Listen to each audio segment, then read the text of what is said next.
October rain hammered the windows of Dirty Harry's bar like stray bullets, each drop echoing the frantic rhythm of Zoe Patterson's heart.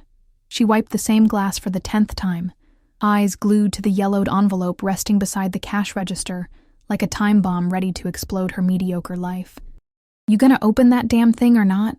Ricky, the tattooed bartender, threw his towel over his shoulder and lit a cigarette, completely ignoring the no smoking sign he'd hung on the wall himself. "You've been staring at it for 2 weeks."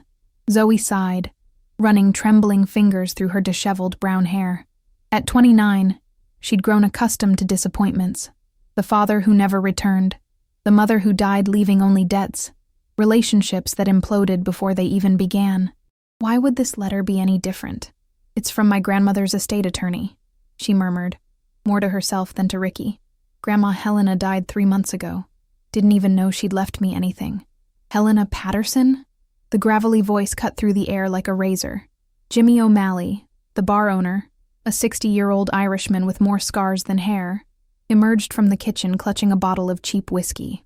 That woman was more mysterious than a Catholic confessional, lived in that warehouse in Chinatown for decades, never talked to nobody. Zoe frowned. Warehouse?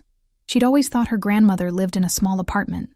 Helena Patterson was a ghostly figure from her childhood, appearing at Christmas with strange gifts, whispering stories in Portuguese that Zoe never fully understood, then vanishing for months at a time. The door chime jingled as a man in a gray suit entered, shaking his soaked umbrella. Perfectly groomed salt and pepper hair, blue eyes that seemed to dissect everything around them. He swept the room with the gaze of someone appraising the liquidation value of every object. "Zoe Patterson?" The voice was smooth, professional. "I'm Marcus Brennan, from Brennan and Associates. Legal matters."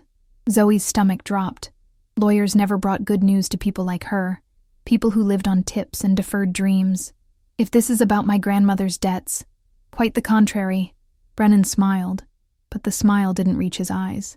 "Your grandmother left you property, a warehouse in Chinatown." He slid a manila folder across the sticky bar surface.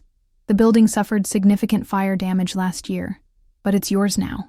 Zoe stared at the documents, her vision blurring. Property. In San Francisco. Even a burned-out shell was worth a fortune in this city. "There's a catch, isn't there?" she asked, because there always was. "The building is condemned. Structurally unsound. The city wants it demolished within 6 months, or they'll do it themselves and bill the estate." Brennan's fingers drummed against his briefcase. "However, you're free to salvage anything of value before demolition begins." After Brennan left, Zoe found herself standing outside the warehouse at 847 Grant Avenue, rain soaking through her worn leather jacket. The building squatted between a dim sum restaurant and an herb shop like a rotting tooth, its brick facade blackened by smoke and neglect. Plywood covered most windows, and yellow caution tape fluttered like prayer flags in the wind. The key felt unnaturally cold in her palm. The door groaned open, releasing the stench of charred wood, mildew, and something else. Something organic and foul that made her stomach churn. Her phone's flashlight carved a weak cone through the darkness, revealing a cavernous space filled with shadows and debris. Water dripped somewhere in the distance, a metronome marking time in this tomb of her grandmother's secrets. Zoe picked her way through collapsed shelving and smoke-damaged furniture, her footsteps echoing unnaturally in the vast space. Helena had lived here? The place felt more like a warehouse than a home. Industrial, cold, abandoned. That's when she saw it. Propped against the far wall, partially hidden by a fallen beam, something glinted in her phone's light. Canvas, the corner of a painting, its colors somehow vibrant despite the destruction surrounding it. Zoe's heart hammered as she cleared away debris. The painting was maybe 2 feet square, depicting a woman in a blue dress sitting at a cafe table, her face turned away from the viewer. The brushwork was thick, passionate, alive, each stroke seeming to pulse with its own energy. Even in the dim light, Zoe recognized the style. Post-impressionist. Late 19th century. The kind of work that hung in museums behind velvet ropes. She lifted the painting carefully, surprised by its weight. The moment her bare fingers touched the canvas, the world exploded. Blood. So much blood. The woman in blue screaming, Her face no longer turned away but locked in eternal terror. Hands, male hands with painter's calluses, wrapped around her throat. The cafe dissolved into a dim warehouse. This warehouse. Decades younger, but just as cold. "Please, Henri, don't..." The crack of breaking bones. The wet sound of a body hitting concrete. Zoe jerked backward, dropping the painting. It clattered against the debris, and suddenly she was back in the present, gasping, her hands shaking violently. What the hell was that? She stared at the painting, her heart hammering. The woman in blue gazed serenely from her cafe table, face turned away, exactly as before.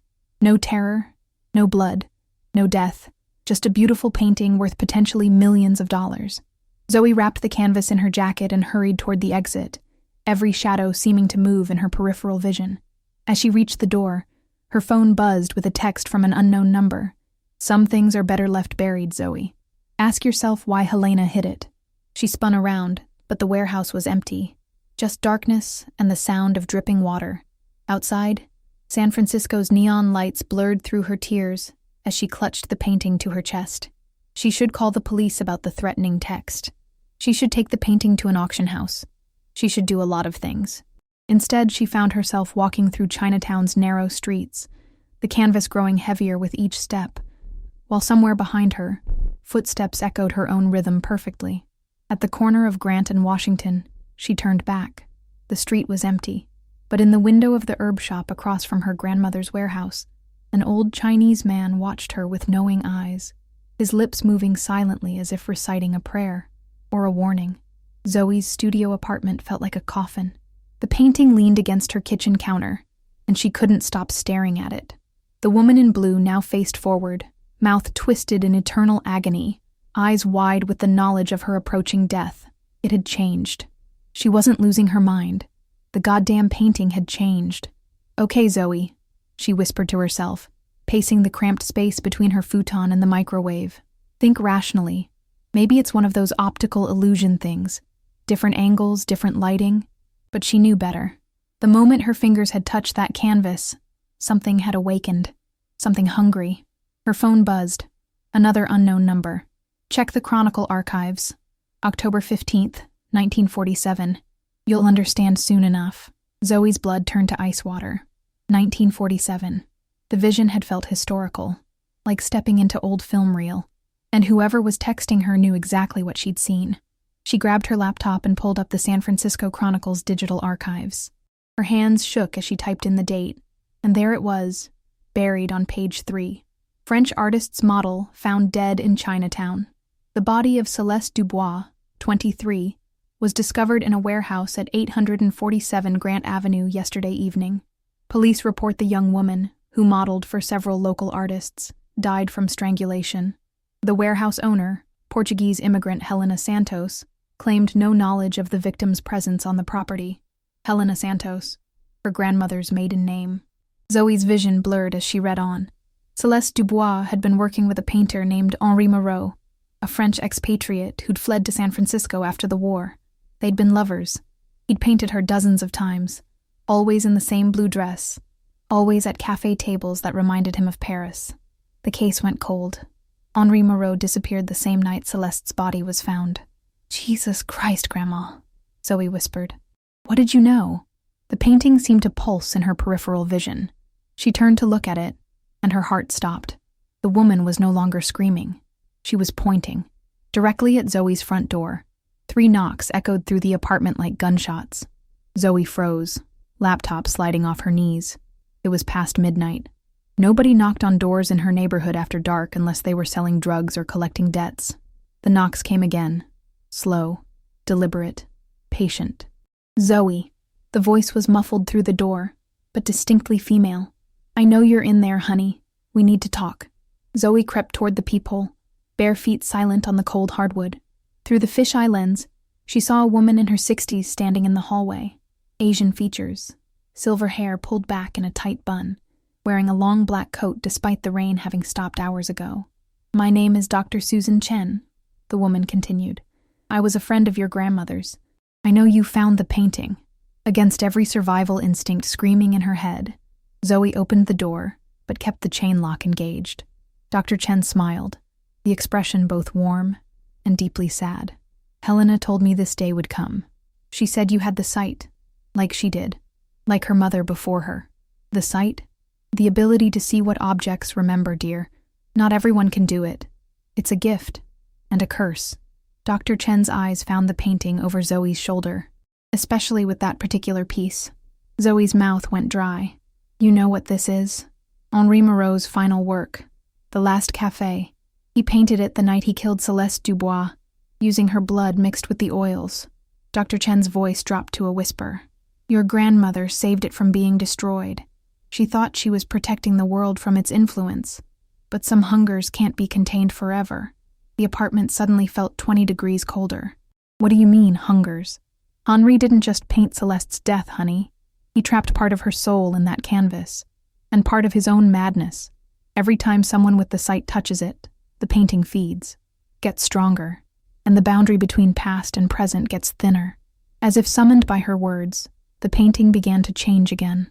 The woman in blue started moving, her mouth opening and closing soundlessly, her finger now pointing not at the door, but at the window. Zoe spun around to look outside, and her scream caught in her throat. A man stood on the fire escape, tall, gaunt, with paint-stained fingers pressed against the glass. His eyes were the color of old blood, and when he smiled, she could see that his teeth were stained dark. Henri Moreau. Impossible, but undeniably real. Let me in, ma chérie. His voice seemed to come from everywhere and nowhere. I have been waiting so long to finish my work. Dr. Chen grabbed Zoe's arm. Don't look directly at him. The painting is using your connection to manifest him. He's getting stronger. How the hell is this happening? Art is memory, Zoe, and memory is alive. Some paintings are just windows into the past. But this one? This one is a door, and every time someone touches it, that door opens a little wider. Henri pressed his palm against the window, leaving a bloody handprint. I need new colors, ma chérie. Fresh pigments. Your grandmother denied me for so long, but now, his grin widened impossibly. Now I have you. The window glass began to crack. We have to get out of here, Dr. Chen said urgently. There's a reason Helena hid that painting for 70 years. Henri's been trapped, but he's been getting stronger, hungrier. And tonight, with you touching the canvas, you've given him enough power to... The window exploded inward. Henri Moreau flowed into the apartment like liquid shadow, his form flickering between solid and translucent. Where his feet touched the floor, dark stains spread like spilled wine. Bonjour, mon amour, he whispered to the painting. The woman in blue had stopped pointing and now reached toward him with desperate longing. And bonjour to you, little artist. You have such beautiful hands. They will mix colors so much better than that Chinese woman's. Zoe backed toward the door, but Henri moved with inhuman speed, blocking her path. Up close, she could see that his painter's smock was soaked with decades of blood, and his brushes dripped with something that definitely wasn't paint. Your grandmother was so selfish, Henri continued conversationally, as if discussing the weather. She could touch the canvas, see the truth, but she never let me finish my masterpiece, always hiding it, moving it, keeping me weak. But you will be so much more cooperative, won't you? Run, Zoe, Dr. Chen shouted, but Henri's laugh filled the apartment like breaking glass. Where can she run? I am in the painting now. I am in her mind. Every time she closes her eyes, she will see what I saw, feel what I felt. And slowly, so slowly, she will understand that art requires sacrifice. Henri reached toward Zoe's face with paint-stained fingers, and she could smell death on his breath. Decades of decay and madness, and her phone rang. The sound was so mundane, so jarringly normal, that Henri actually paused. Zoe grabbed the phone without looking at the caller ID. Hello? Zoe. It was Jimmy O'Malley from the bar. Jesus, girl, where are you? There's been a murder. Henri's form flickered, becoming less solid. A murder? Zoe's voice was barely a whisper. Some art professor from USF, Dr. Rebecca Martinez, found her in her office an hour ago. Strangled. But here's the weird part. There was this painting next to her body. Same style as those old French masters. And get this. The painting showed her death. Every detail. Like the killer painted it while he was killing her. The phone slipped from Zoe's hand. Henri smiled, his form solidifying again. Ah, ma petite Rebecca. She found one of my other works, you see. A sketch I made of Celeste before I needed more permanent colors. Poor Rebecca touched it, just like you touched the painting, and I was so hungry, so very hungry for fresh inspiration. Dr. Chen grabbed Zoe's arm. He's been killing people, everyone who touches his work. The painting isn't just a prison, it's a hunting tool. And now, Henri continued, his voice like silk over razor blades, I have my greatest canvas yet. A girl who can see the truth, who can feel the pain, who can feed my art with her beautiful, beautiful blood. He lunged forward, fingers stretching toward Zoe's throat, and passed right through her. For a moment, Henri looked genuinely surprised, then furious. What? He snarled. How are you? Dr. Chen held up a small mirror, angled so it reflected the painting. Iron backing, blessed by 7 different faiths. Your grandmother taught me a few tricks, Henri. You may be getting stronger, but you're still trapped between worlds. Still need the painting as an anchor. Henri's form began to flicker wildly. This is not over, ma chérie, he hissed at Zoe. I know where you work, where you sleep, where you dream. And dreams. Dreams are so much easier to enter than the waking world. He dissolved into shadow, flowing back toward the painting like smoke being sucked into a vacuum. The woman in blue was screaming again, but now she seemed to be screaming at something behind Zoe. Dr. Chen lowered the mirror, her face pale. We bought ourselves some time, but not much. He's killed 3 people in the last week, Zoe. All of them touched pieces of his work, and each death makes him stronger. 3 people? Zoe's legs felt like water, but the news only mentioned. The others were ruled accidents, suicides. The police don't believe in cursed art. Dr. Chen moved toward the painting, careful not to touch it directly. But I do, and so did your grandmother. That's why she spent her life collecting Henri's work, keeping it contained. There's more of his art out there. 7 pieces. Your grandmother found 6 of them over the decades. This is the 7th, the most powerful, the one he used to trap Celeste's soul and bind his own spirit to the physical world. Zoe stared at the painting. The woman in blue had stopped screaming and was now mouthing words silently. Help me. Help me. Help me. What happens if he gets all 7 pieces together? Dr. Chen's silence was answer enough. We have to destroy it, Zoe said. We tried. Helena tried for 50 years. Fire won't touch it. Acid won't dissolve it. Physical damage repairs itself within hours. Dr. Chen wrapped her coat tighter around her shoulders. The only way to stop Henri is to give him what he wants, which is a willing canvas, someone who chooses to take Celeste's place, someone who lets him complete his masterpiece. Dr. Chen met Zoe's eyes, someone who's willing to die for art. Outside, San Francisco's fog rolled in from the bay like ghostly fingers, and somewhere in the distance, a woman screamed. The sound came from the direction of Chinatown. The warehouse at 847 Grant Avenue was swarming with police when Zoe and Dr. Chen arrived. Red and blue lights painted the fog-shrouded street in nauseating colors, and yellow crime scene tape fluttered like warning flags in the pre-dawn wind. Detective Ray Kowalski stood near the entrance, his weathered face grim as he spoke with the coroner. Zoe recognized him from the news. 20 years on the force, specializing in unusual homicides. If anyone might believe their story about cursed art, it would be him. But as they approached, Dr. Chen grabbed Zoe's arm. Wait, she whispered. Look at his notepad. Kowalski was sketching something, his pencil moving in quick, confident strokes. Even from a distance, Zoe could see it was a portrait. A young woman with Asian features, her mouth open in a silent scream. The same expression as the woman in blue. He's been touched, too, Dr. Chen breathed. Henri's influence is spreading. They watched in horror as Kowalski finished the sketch and showed it to his partner, Detective Sarah Liu. She recoiled, actually stepping backward. Jesus, Ray! What the hell is that? I don't know, Kowalski said, staring at his own drawing with confusion. I saw her so clearly, like she was standing right next to the body, but there was nobody there. Dr. Chen pulled Zoe into the shadows between 2 buildings. We can't involve the police, not yet. Henri's power is growing exponentially. Soon he'll be able to influence anyone who even thinks about his work too intensely. Then what do? We go to the source. Your grandmother's real collection. Dr. Chen's eyes were haunted. Helena didn't just hide one painting, Zoe. She spent her entire life tracking down Henri's work, trying to contain it. She turned her warehouse into a supernatural prison. Zoe felt ice forming in her stomach. You mean there are more paintings in there? 6 more, each one containing a piece of Henri's madness. Each one a doorway he can use to enter our world. Dr. Chen checked her watch. The police will be here for hours processing the crime scene. But there's another entrance. A tunnel Helena built during the Cold War, connecting to the basement of the herb shop next door. Mr. Wang's shop? He was watching me yesterday. Wang Chen, my grandfather. He's been helping Helena guard the collection for decades. Dr. Chen smiled grimly. Some secrets run in families, Zoe. Just like some curses. They slipped through the narrow alley behind the herb shop. The building seemed older in the pre-dawn light, its brick facade weathered by decades of fog and rain. Dr. Chen produced an ornate brass key and unlocked a door hidden behind hanging dried fish. "Grandfather?" she called softly as they entered. "It's Susan. I have Helena's granddaughter with me."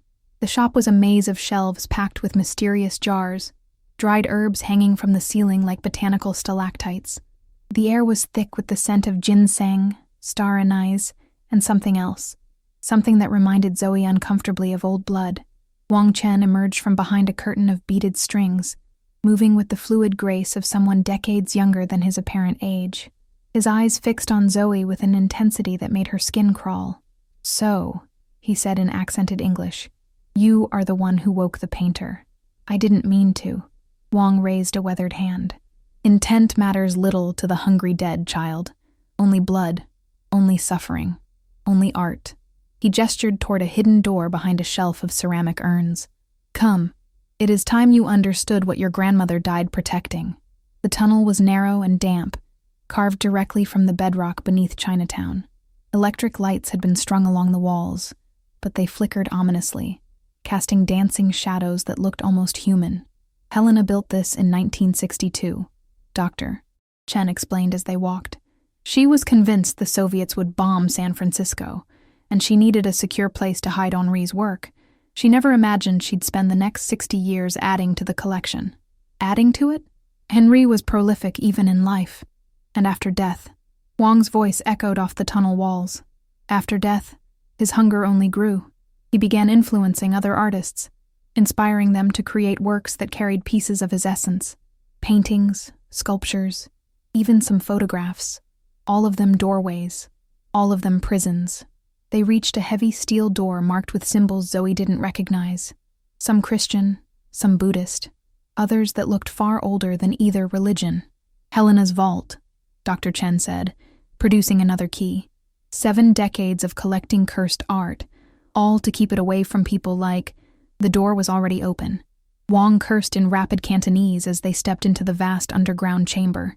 The space was enormous, easily the size of a football field, with concrete walls lined with climate-controlled display cases. But half of the cases stood empty, their protective glass shattered from the inside. In the center of the room, a figure hunched over an easel, painting furiously by the light of dozens of candles. Henri Moreau, more solid than he'd been in Zoe's apartment, his form crackling with stolen energy. "Bonjour, mes amis," he said without turning around. "I was wondering when you would arrive. Your grandmother's security was formidable, but not perfect." Zoe stepped closer, trying to see what he was painting. The canvas showed a bird's-eye view of San Francisco, but the city was wrong. Buildings were on fire, streets ran with blood, and in the sky above it all, massive paintings floated like apocalyptic billboards.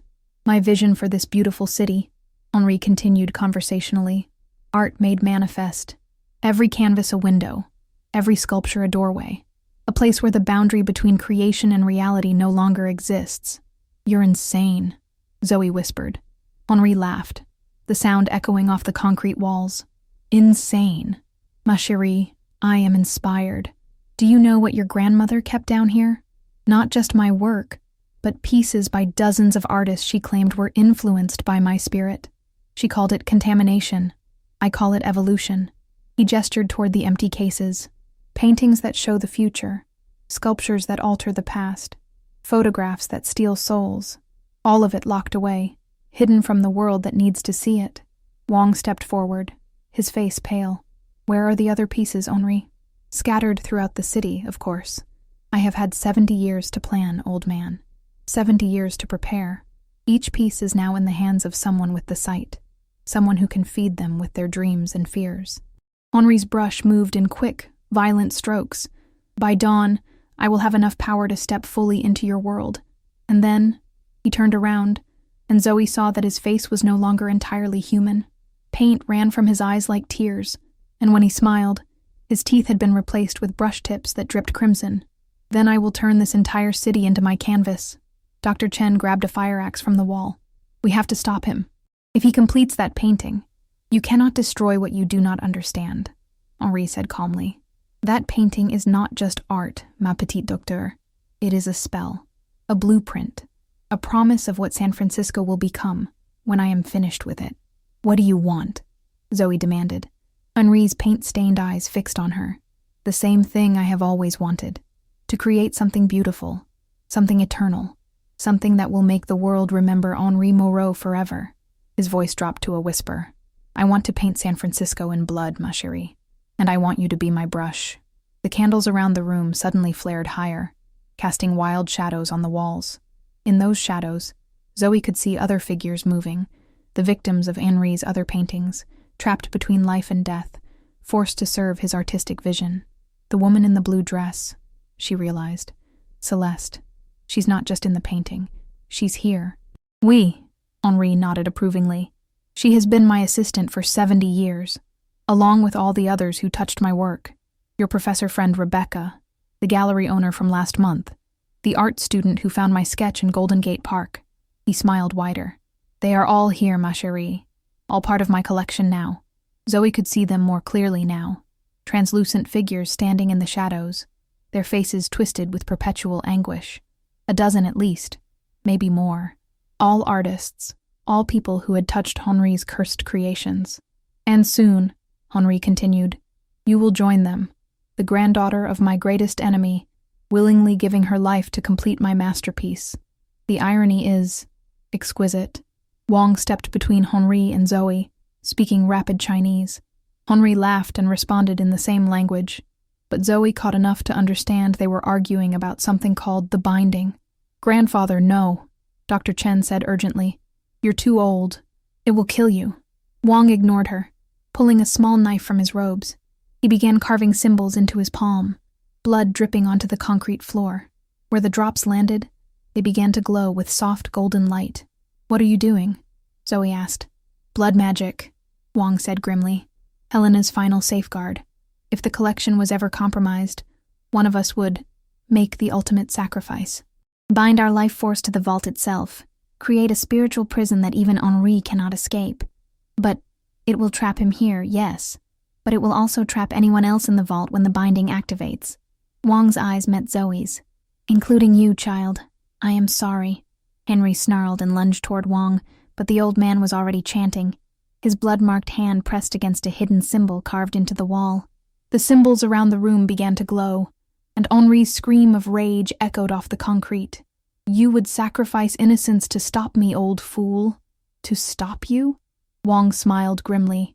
Yes, Helena and I have been preparing for this moment for 60 years. We knew someone would eventually have to make this choice. The golden light was spreading now, creeping across the walls like slow-moving fire. Where it touched the empty display cases, ghostly images appeared.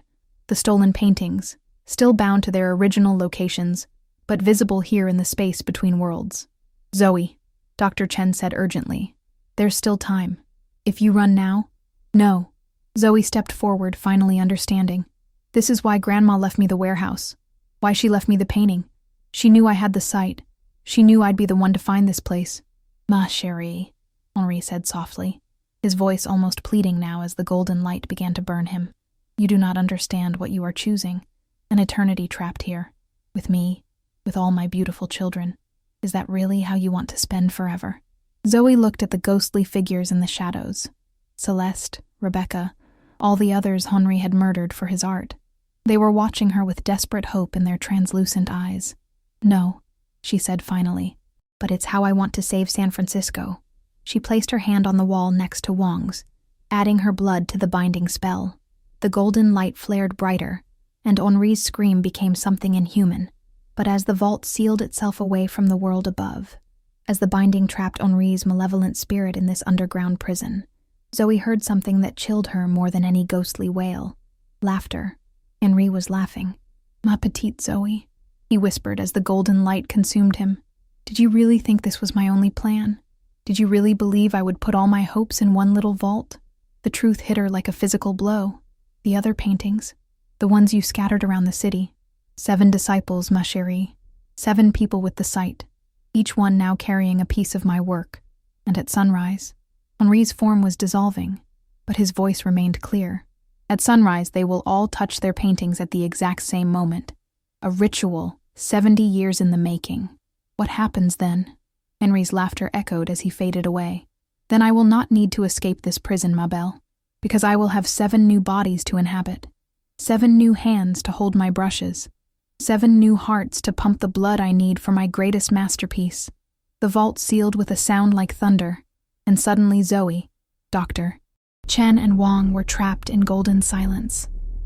Outside, somewhere in San Francisco, 7 people were waking up to find mysterious paintings waiting for them, calling to them, promising them beauty beyond imagination. And sunrise was only 2 hours away. The golden light of the binding spell cast everything in the vault in an otherworldly glow. But Zoe could feel the walls closing in, not physically, but spiritually. The air itself seemed thicker, charged with the weight of trapped souls and unfulfilled vengeance. Wang collapsed against the wall, his aged body trembling from the effort of the binding ritual. Blood continued to seep from the symbols carved into his palm, but instead of stopping, the wound seemed to be spreading, dark veins crawling up his arm like poisonous ivy. "Grandfather!" Dr. Chen knelt beside him, checking his pulse. "The binding is consuming his life force faster than it should." "Because Henri is fighting it," Wang whispered, his voice barely audible. "Even trapped, he is very strong. The spell will hold. But," he coughed, and blood speckled his lips. "But not for long." Zoe paced the perimeter of the vault, running her hands along the concrete walls. There had to be another way out. Helena had been too smart to build a trap with only one exit. "How much time do we have until sunrise?" she asked. "Dr." Chen checked her phone, though the screen flickered strangely in the golden light. "Hour and a half, maybe less. And you're sure Henri scattered 7 paintings around the city? 7 paintings? 7 people with the sight?" Wang struggled to sit up straighter. He has been planning this for decades. Finding artists, gallery owners, collectors, anyone who could see beyond the veil, placing his work in their paths, making them think they discovered it by chance. Zoe stopped pacing. "Wait. He said 7 disciples. People who already have the paintings. That means they're not random. He chose them specifically." "The art community in San Francisco is smaller than you might think," Dr. Chen said grimly. "Henri would have had access to records, social circles, anyone with documented psychic sensitivity." A new voice cut through their conversation, soft and French accented. "You are thinking too, how do you say, linearly?" They spun around. Celeste Dubois stood near the far wall, her translucent form more solid than it had been before. The woman in the blue dress, no longer trapped in the painting, but not exactly free either. "You can speak?" Zoe asked. Celeste smiled sadly. "The binding weakened Henri's control over us. For now." She gestured to the other ghostly figures emerging from the shadows. Rebecca Martinez, the art professor, a young man with paint-stained fingers who must have been the art student. Others Zoe didn't recognize. "We are still his prisoners, but we can resist. Briefly. Can you help us get out of here?" "Perhaps, but first you must understand Henri's true plan."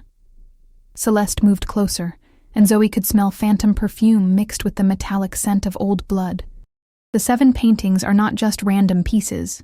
They are a constellation, a magical circle drawn across the entire city." Rebecca's ghost stepped forward, her academic demeanor intact even in death. "Each painting is positioned at a specific intersection, following ley lines that run beneath San Francisco. When activated simultaneously at sunrise, they'll create a massive summoning circle." "Summoning what?" "Not what," Celeste whispered. "Who?" "Henri does not just want to possess 7 bodies. He wants to bring back the others. What others? The temperature in the vault dropped 10 degrees. Wang's eyes widened in horror. Les peintres maudits, he breathed. The cursed painters. Dr. Chen grabbed her grandfather's arm. That's just a legend. A story art historians tell to scare students. No legend. Wang shook his head weakly. Henri was not alone in his madness. Throughout history, there have been artists who discovered how to trap souls in their work, how to use blood and suffering as pigments. Henri was simply the most successful. Celeste nodded grimly. Caravaggio, Géricault, some say even Van Gogh toward the end. Artists who painted with more than oils and canvas, who discovered that true art requires true sacrifice. And Henri's been in contact with them? Zoe felt sick. For 70 years? The realm between life and death is not bound by time as you understand it, Rebecca explained. Henri has had decades to reach out, to make alliances, to promise them all new bodies, new chances to create their dark masterpieces. Jesus, Dr. Chen whispered. If he succeeds, if he brings them all back, San Francisco becomes their studio, the art student's ghost finished. 7 million people become their palette. Zoe stared at the walls of the vault, feeling the weight of the entire city above them. Somewhere up there, 7 people were probably looking at mysterious paintings, feeling drawn to touch them, having no idea they were about to become vessels for history's most twisted artists.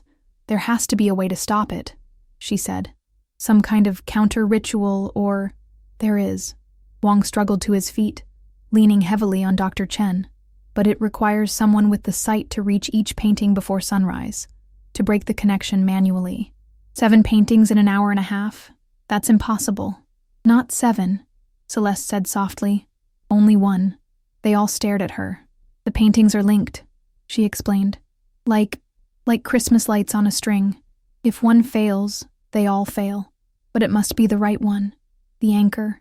The painting that holds the others together. Which one? Celeste looked directly at Zoe. The one you found in your grandmother's warehouse. The first one Henri painted after my death. It is the strongest, the most connected to his spirit. But it's here, trapped in the vault with us. And that, Celeste smiled sadly, was Helena's final trap. She knew Henri would eventually break free from this place, but she also knew the anchor painting would have to remain here, in the vault, for the binding to hold. Zoe felt the walls closing in again. So we're stuck. We can't leave without breaking the binding, but if we break the binding, Henri escapes and completes his ritual anyway. Not necessarily, Rebecca said thoughtfully. The binding is tied to Wang's life force, yes? But what if someone else took his place? Someone younger, stronger. No, Dr. Chen said immediately. I won't let you sacrifice yourself, grandfather. It would not be sacrifice, Wang said quietly. It would be substitution. If Zoe takes my place in the binding, if she becomes the anchor instead of the painting, then the vault remains sealed, but the painting can be moved. Moved where? To its original location, the warehouse above us. Celeste's form flickered with excitement. If the painting is returned to the exact spot where Henri created it, where he first trapped my soul, then the connection to the other 6 paintings becomes unstable. Unstable how? Instead of channeling power to Henri and his allies, Rebecca explained, it would channel their power back into the original trauma, back to the moment of my death. The psychic feedback would destroy all 7 paintings simultaneously. And Henri? Destroyed as well, Celeste said, along with his connection to the cursed painters. The entire network would collapse. Dr. Chen shook her head. But that means Zoe would be trapped here forever, bound to the vault like Henri was. Better than 7 million people dying, Zoe said quietly. Wang studied her with ancient eyes. You would do this? Knowing you would spend eternity in this place? Zoe looked around the vault at the ghostly faces watching her. Celeste, Rebecca, the art student, all the others Henri had murdered for his twisted vision. They had been trapped for decades, suffering in silence, unable to find peace. Will it set them free? She asked. The ghosts? When Henri dies, truly dies, we will all be released, Celeste confirmed. Our souls will finally be able to rest. Zoe nodded. Then let's do it. The ritual was simpler than she'd expected. Wang carved new symbols into the wall, these ones designed to transfer the binding from his blood to hers. As she pressed her palm against the warm stone, Zoe felt something fundamental shift inside her, as if roots were growing from her soul into the bedrock of the city itself. "The connection is made," Wang said, his voice already stronger as the binding's drain shifted away from him. "But you must work quickly. The transfer is not permanent. You have perhaps 15 minutes before the strain becomes irreversible." Dr. Chen had already retrieved the painting from where Henri had abandoned it. The woman in blue, Celeste, seemed to flicker between the canvas and her ghostly form, as if the anchor's movement was confusing the magic that bound her. "How do we get upstairs?" Zoe asked. "The police are still processing the crime scene." "Service elevator," Wang said, pointing to a hidden panel in the wall. "Helena installed it years ago. It opens directly into the warehouse's basement." As they prepared to leave, Celeste approached Zoe one final time. Her ghostly hand felt cold as winter fog when it touched Zoe's cheek. "Merci," she whispered. "For 70 years I have waited for someone brave enough to end this, to give us peace." "I'm not brave," Zoe said. "I'm terrified. Courage is not the absence of fear, ma chérie. It is action in spite of fear." Celeste smiled. "Henri taught me that, ironically, before the madness took him completely." The service elevator was a cramped metal box that smelled of rust and decades-old fear. As they rose toward the warehouse, Zoe could feel the binding pulling at her soul, trying to drag her back down to the vault. The sensation was like being slowly torn in half. "Almost there," Dr. Chen said, watching her with concern. "Just hold on a little longer." The elevator opened into the warehouse's basement, a space Zoe hadn't seen before. It was filled with art supplies, canvases, easels, enough paint to supply a small art school, all of it coated with dust and neglect. Above them, they could hear footsteps. The police were still upstairs, processing the crime scene from Henri's latest murder. "Where exactly did you find the painting?" Dr. Chen asked. Zoe pointed toward the far corner. "Against that wall, behind some fallen beams." They climbed the stairs carefully, Dr. Chen carrying the painting while Wang and Zoe supported each other. The warehouse felt different now, colder, more oppressive, as if Henri's presence had left a permanent stain on the space. The police had set up floodlights around the crime scene, harsh white illumination that made everything look stark and clinical. Detective Kowalski was still there, but he'd stopped sketching. Instead, he was staring at the wall where Zoe had found the painting, his eyes blank and unfocused. "Something's wrong with him," Dr. Chen whispered. Kowalski turned toward them, and Zoe saw that his eyes were no longer his own. They were the color of old blood, and when he smiled, paint leaked from the corners of his mouth. "Bonjour, mes amis." Henri's voice came from the detective's lips. "Did you really think I would be trapped so easily? That I would not have contingencies?" Zoe's heart sank. "You possessed him. A temporary vessel, nothing more. Detective Kowalski has been sketching my work for days, you see. Each drawing a small doorway, each thought of my art an invitation." Henri made Kowalski's body move with unnatural grace, like a marionette controlled by an expert puppeteer. "And now, as sunrise approaches, I find I do not need the 7 disciples after all." "What do you mean?" Henri gestured toward the warehouse walls. In the harsh light of the police floods, Zoe could see what she'd missed before. Dozens of sketches, all drawn in the same style, all depicting scenes of violence and death. Kowalski hadn't just been influenced by Henri's art. He'd been creating it. 23 drawings, Henri said proudly. Each one a small murder, a tiny sacrifice. Each one feeding power back to me. Your detective friend has been my unwitting servant for weeks, and his sketches have given me enough strength to manifest without the ritual. He raised Kowalski's hand, and Zoe saw that the detective's fingers had been replaced by paintbrushes, the bristles dripping with something that definitely wasn't paint. "And now," Henri continued, "I will paint my masterpiece directly onto the walls of this warehouse, using the blood of Helena's granddaughter as my primary pigment." The brushes moved toward Zoe's throat, but Dr. Chen stepped between them, swinging the painting like a shield. The moment the canvas touched Henri's makeshift brushes, the warehouse exploded with light. Celeste's scream echoed from both the painting and the air around them as past and present collided. Henri's spirit was yanked out of Kowalski's body like smoke being sucked into a vacuum, drawn back toward the canvas that had been his prison for 70 years. But instead of being contained, he began to pull.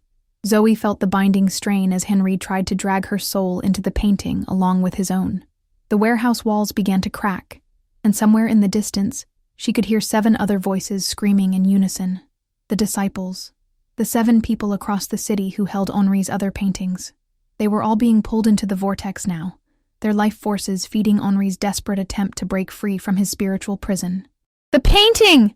Wang shouted over the supernatural wind that had begun whipping through the warehouse. "Put it back where you found it! Complete the circle!" Zoe dove toward the corner where she'd originally discovered the canvas, the binding spell stretching like a rubber band as she moved further from the vault below. She could feel her soul beginning to fray at the edges, torn between the basement prison and Henri's hungry grasp. Dr. Chen helped her position the painting against the exact spot where it had rested for decades. The moment it touched the wall, the warehouse fell silent. Henri's voice whispered from the canvas, weak but still defiant. "You think you have won, ma chérie? But art is eternal. Suffering is eternal. Someone else will find my work. Someone else will be tempted by the beauty of perfect creation." "Maybe," Zoe said, feeling the binding pull her back toward the vault, toward an eternity of guarding this cursed place. "But it won't be today." She pressed her bloody palm against the warehouse wall, directly above the spot where the painting rested. The symbols Wang had carved into her skin flared with golden light, and suddenly, the entire building was filled with the sound of breaking glass. Not physical glass, spiritual glass. The barriers between worlds, between past and present, between the living and the dead. Celeste appeared one final time, no longer translucent but solid, real, free. She smiled at Zoe with genuine warmth, before fading into peaceful light. "Merci," her voice whispered on the wind. "Au revoir." The painting cracked down the middle, then crumbled to dust. 7 screams echoed across San Francisco as Henri's other works destroyed themselves simultaneously, their magic severed from its source. And in a police station across the city, Detective Kowalski blinked in confusion, staring at his notepad full of sketches he didn't remember drawing. The binding spell settled around Zoe like a warm blanket, no longer painful but oddly comforting. She could feel the vault calling to her, and she knew her time in the world above was ending. But Henri was gone, truly gone. His spirit dispersed, his cursed art destroyed, his influence finally broken. San Francisco was safe. "Will I see them again?" she asked Dr. Chen, as the golden light began to pull her toward the basement. "The people he killed?" "No," Dr. Chen said softly. "They're at peace now. They've moved on to whatever comes next." "Good." Zoe smiled as she felt herself becoming part of the warehouse's foundation, her soul joining the protective spell that would keep this place sealed forever. That's all I wanted. The last thing she saw before the binding claimed her completely was the sunrise painting the San Francisco skyline in brilliant gold, and she knew that somewhere in the city, 7 people were waking up confused but alive, free from Henri Moreau's influence at last.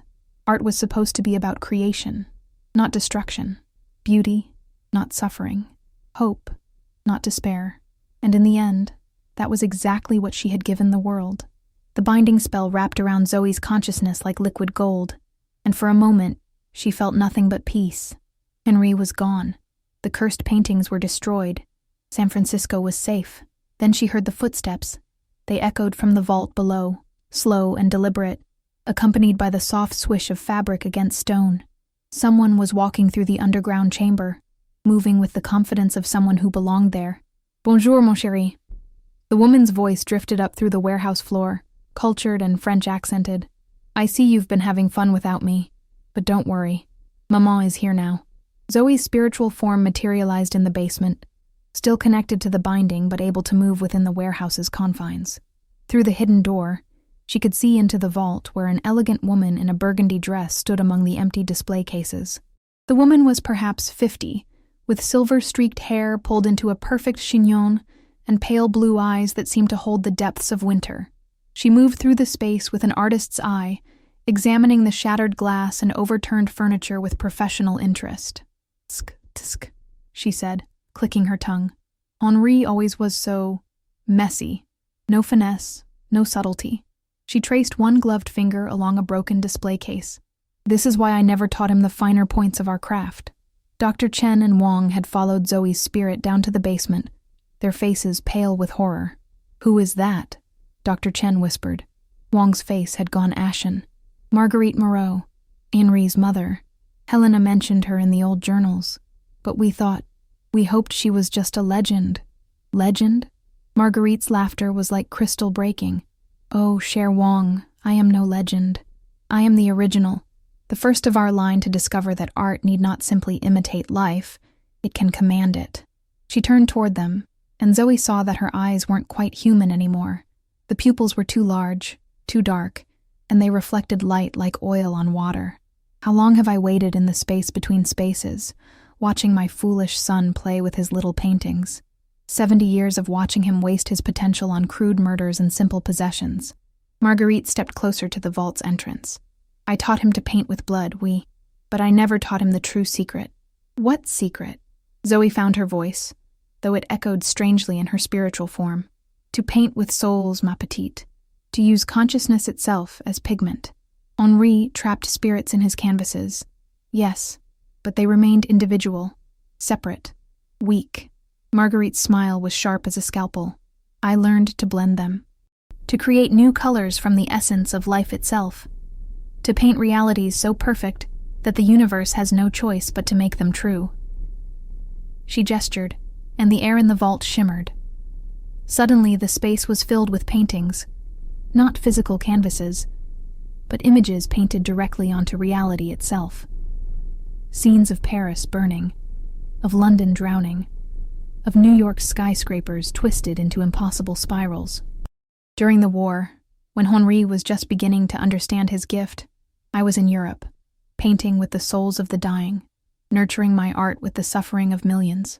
Marguerite's eyes gleamed with remembrance, but the Americans and their allies grew too powerful. I was forced to retreat to the spiritual realm, to wait for the right moment to return. "The right moment?" Dr. Chen asked. "When enough cursed art would be gathered in one place to anchor my return.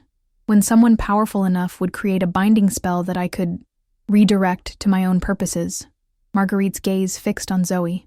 "Your grandmother was so helpful, collecting all those lovely pieces, creating this perfect gallery for my resurrection. And you, ma chérie, have just provided the spiritual energy I needed to manifest." The binding spell around Zoe began to change, shifting from protective gold to hungry crimson. She could feel Marguerite's will pressing against her consciousness, trying to twist the magic that held the vault sealed. "You can't escape," Wong said desperately. "The binding is tied to the warehouse's foundation. It's permanent." "Permanent?" Marguerite laughed again. "My dear old fool, you think like a man of this century. You understand magic as rules and limitations, but true art recognizes no boundaries." She raised her hands, and Zoe saw that her fingers ended not in nails but in tiny brushes, each one dripping with paint that moved and writhed like living tissue. "I am going to paint over your binding spell, mes amis, layer by layer, stroke by stroke, until it becomes something entirely different.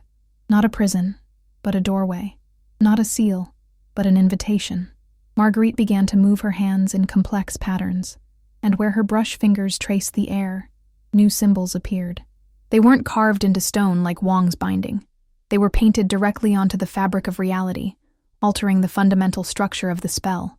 Zoe felt the binding shift around her, its protective warmth becoming something cold and grasping. Instead of keeping evil contained, it was beginning to pull darkness toward it. "Stop her!" she shouted to Dr. Chen and Wong, but they were trapped outside the vault, unable to enter without breaking the spell entirely. "Oh, but she cannot stop me," Marguerite said conversationally as she worked. "Because I am not breaking her binding, I am improving it, making it stronger, more comprehensive." "What do you mean?" "Instead of sealing one little vault beneath San Francisco, my dear, your binding will seal the entire city. 7 million souls trapped in a canvas the size of the Bay Area itself. Can you imagine the art I will create with such a palette?" The warehouse above them began to shake as Marguerite's alterations took effect. Through the spiritual connection of the binding, Zoe could feel the spell's influence spreading outward, following the city's ley lines, reaching toward every neighborhood, every person, every living thing in San Francisco. The population. Dr. Chen breathed in horror. "She's going to trap everyone." "Not trap. Marguerite corrected. Transform. I will paint San Francisco into a work of art so perfect that it becomes its own reality. A city where death is beautiful, where suffering is sublime, where every scream is a brushstroke in my eternal masterpiece. Zoe tried to fight back, to reclaim control of the binding spell, but Marguerite's art was too sophisticated, too refined. She had been perfecting this technique for over a century, while Zoe had only just learned of magic's existence. But then she heard a familiar voice. Non, maman. Assez. Henri's spirit materialized in the vault, not solid like his mother, but visible nonetheless. His form was faded, damaged by his final destruction, but his will was still strong. Henri? Marguerite paused in her painting. But you are dead, mon fils. Dispersed. How do you— Because she saved them. Henri gestured toward Zoe. All the souls I trapped, maman. All the people I murdered for my art. She set them free. And in their gratitude, they gave me one gift before passing on. What gift? The truth. About what art is really supposed to be. Henri's spirit grew brighter as he spoke, drawing strength from some source Zoe couldn't identify. Art is not about possession, maman. Not about control or suffering or power. It is about connection. About sharing beauty, not hoarding it. About creating hope, not despair. Foolish boy. Marguerite snarled. You sound like one of those pathetic modern artists with their feelings and their self-expression. True art requires sacrifice. It demands blood. No, Henri said firmly. True art gives life. It does not take it. He turned to Zoe, and for the first time since she'd met him, his eyes held no madness, only clarity. I cannot undo what I have done, ma chérie. Cannot bring back those I killed, but I can stop her. If you will trust me. Zoe stared at Henri's spirit. Every instinct screamed not to trust him, not to believe this could be anything but another trick. But then she looked at Marguerite, still painting her alterations onto the binding spell, and felt the magic spreading through San Francisco like a cancer. In minutes, maybe less, 7 million people would be trapped in a supernatural canvas, their souls becoming pigment for a madwoman's art. What do you need me to do? Share the binding with me. Let me become part of the spell that holds this place. Together, we can redirect it back to its original purpose. Henri, Dr. Chen called from outside the vault. If you become part of the binding, you'll be trapped here forever. Your spirit will never find peace. Henri smiled sadly. Some sins, ma petite docteur, require eternal penance. And perhaps guarding this place, keeping watch over my mother's prison, is the only way I can begin to atone. Marguerite realized what was happening and spun toward them, her brush fingers moving frantically. Henri, non. Do not throw away everything I taught you. Together we can paint the world itself. We can be gods. I do not want to be a god, maman, Henri said quietly. I just want to be forgiven. He reached out his spiritual hand toward Zoe, and she took it without hesitation. The moment their consciousness touched, the binding spell exploded with light. But instead of the hungry crimson of Marguerite's alterations, or the protective gold of Wang's original casting, this light was something new, something that had never existed before, the light of redemption. Henri's knowledge of spiritual manipulation merged with Zoe's pure intent, and together they began to unweave Marguerite's changes to the binding, not destroying the spell, but purifying it, returning it to its original purpose while making it infinitely stronger. Impossible! Marguerite shrieked, her perfect composure finally cracking. You cannot combine souls like that. It violates every law of spiritual architecture. Art recognizes no boundaries, maman, Henri said, echoing her earlier words. You taught me that. The binding spell settled around both of them like a warm embrace, and Zoe felt Henri's spirit finally find the peace that had eluded him for 70 years. His madness melted away, replaced by the gentle soul of an artist who had simply wanted to create something beautiful. Marguerite's scream of rage echoed through the vault as the corrected binding spell slammed back into place, sealing her once again in the space between worlds. But this time, the prison was perfect, unbreakable, guarded by two souls united in purpose. This is not over, she raged as her form began to fade. I will find another way, another city, another— Her voice cut off as the binding sealed completely. Above them, in the warehouse, The first rays of dawn were streaming through the broken windows. San Francisco was waking up to a normal morning, its people unaware of how close they had come to becoming paint in a madwoman's masterpiece. Dr. Chen and Wang stood at the entrance to the vault, tears streaming down their faces. "Is it over?" Dr. Chen asked. Zoe nodded, though she could feel her consciousness settling into the binding permanently now. She and Henri would be guardians of this place for eternity, ensuring that Marguerite could never escape, that her cursed art could never again threaten the world. "It's over," she confirmed. "Henri's finally at peace. The city is safe. And Marguerite," she smiled grimly, "Marguerite gets to spend forever in a vault with all the art she collected, but she can never touch it, never use it, never create again. For an artist like her, it's the perfect punishment." Wang bowed deeply.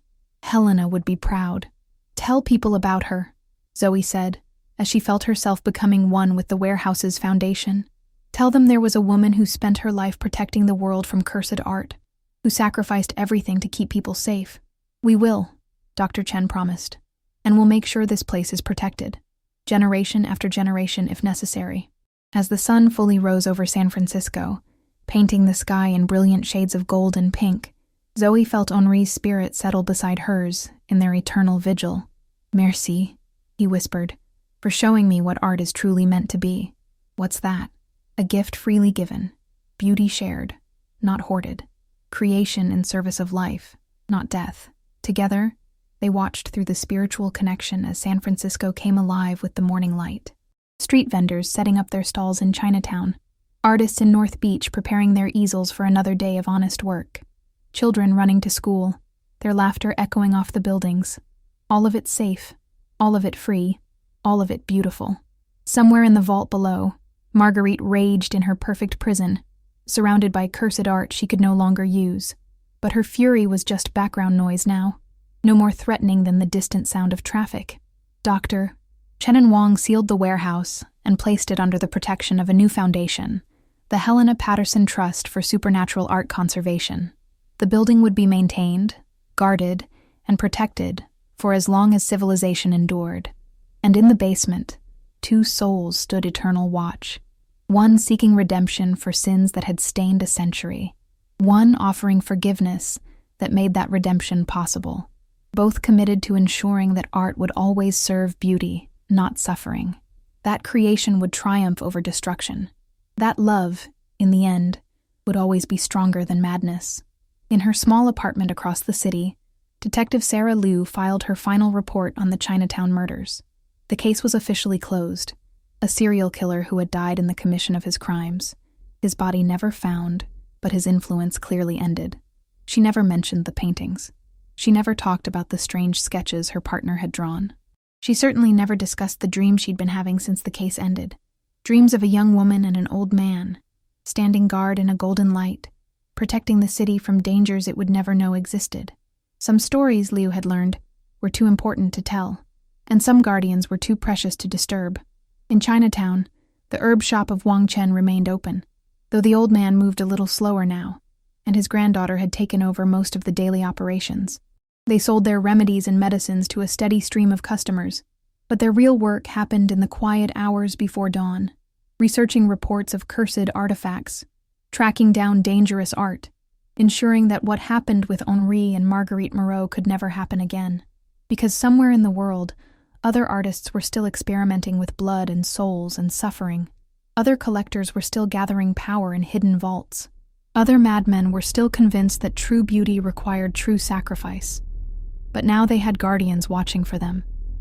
Protectors who understood that art's highest purpose was not to dominate or possess, but to inspire, to heal, to give hope to a world that desperately needed it. And in a warehouse at 847 Grant Avenue, beneath the bustling streets of San Francisco, two souls continued their eternal watch, making sure that beauty would always triumph over horror. That creation would always overcome destruction. That love, in all its forms, would always be stronger than hate. The city slept peacefully above them, never knowing how close it had come to becoming a canvas for evil, never knowing that two unlikely guardians stood watch in the darkness, never knowing that sometimes The greatest art is the art that is never seen. The art of sacrifice. The art of redemption. The art of standing between light and shadow, ensuring that the light never goes out. Forever.